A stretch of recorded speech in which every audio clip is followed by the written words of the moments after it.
Йдемо далі до питань від наших глядачів. Те, що турбує їх найбільше, ми зібрали короткий пул і нагадуємо вам, наші глядачі, хто, можливо, нас десь їде в автівці і слухає, матимете можливість, пишіть на нашу сторінку у Фейсбуці. Якщо питання не будуть повторюватися перед тим озвученими в ефірі, ми обов'язково їх задамо, і ви маєте змогу почути відповідь від лікарів. Доброго дня. Мене цікавить таке питання. Чи якщо низька температура і сухий кашель, чи це можуть бути початки коронавірусу? Сімейного лікаря до вас сформулюємо це питання.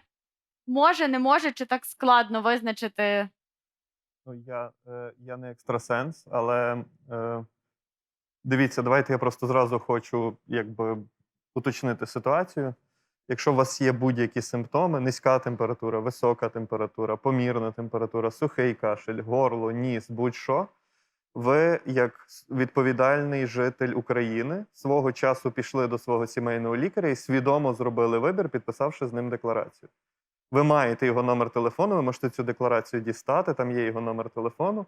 Просто зателефонуйте цьому сімейному лікареві або сімейній лікарці і скажіть, скажіть, що в мене низька температура і сухий кашель, бо особисто я, як і всі зараз сімейні лікарі України, зараз отримують просто, ви собі навіть не уявляєте, тонни дзвінків, і ми цю всю ситуацію стараємося, вибачте за грубе слово, розрулювати в телефонному режимі або особистому прийомі, якщо в цьому є необхідність. Тому питання не зовсім... А чи є якась прописана інструкція для лікарів, для, зрештою, сімейних лікарів, які я собі просто боюся навіть уявити, скільки дзвінків в день ви отримуєте?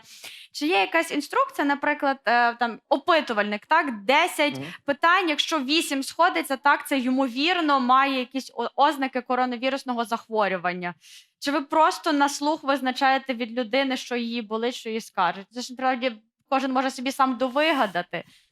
Значить, перш за все, на рівні Міністерства охорони здоров'я видали наказ номер 663 від 13 березня. Він потребує вдосконалення, я знаю, що зараз його вдосконалюють, там є відповідні інструкції. Це перше. Друге, в кожного сімейного лікаря, повірте мені, в тих, в кого ще не існує, має існувати так звана система червоних прапорців. Система червоних прапорців – це коли ти дистанційно можеш визначити за деякими ознаками, наприклад, людина собі кладе, ми так часто робимо, кладе руку на грудну клітку або на живіт і міряє кількість вдихів і так далі, тому подібне. Вдихів за хвилину? Вдихів за хвилину. Таких червоних прапорців є дуже багато. Тобто за тими червоними прапорцями... Тобто як? Я маю засікати час на годиннику, скільки маю, якщо я здорова і в мене немає ознак, скільки разів я маю вдихнути і видихнути на хвилину? Ви питаєте мене, скільки разів? Так, скільки, давайте якщо я здорова, якщо я не здорова, щоб я якось розуміла і вам не дзвонила, наприклад. Ні, давайте я краще цього не буду казати, ви мені краще дзвоніть. Тому що люди зараз починають, я вже просто стикаюся з цими ситуаціями, самостійно це все міряти, а ще як десь людина походить, побігає, сяде і почне міряти, і в неї там купа тих вдихів за хвилину, краще зателефонуйте сімейному лікареві, він доволі компетентний. У нас просто ще одна ситуація, на якій я хочу дуже чітко наголосити.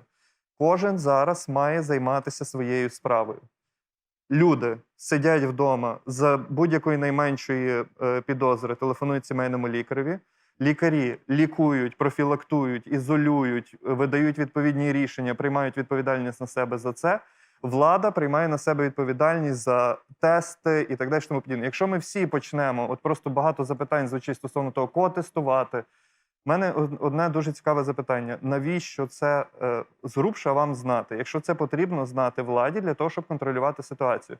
Так само, навіщо знати людям, скільки вдихів за хвилину? Чекайте, але в нас не тоталітарний режим, коли влада щось вирішила і робить, а громадяни не знають. Ми цю владу обирали, ми повинні розуміти, що вони діють, влада має інформувати. Є тотальна недовіра до влади. Ви теж зрозумієте нас, як звичайних львів'ян, українців і людей. Так, абсолютно. Тому і хочемо знати. І підтримую абсолютно в цьому. Але тому влада мусить казати, ми закупили стільки-то, щоб зробити стільки-то тестів. Для чого? Тому і так далі, і тому подібне.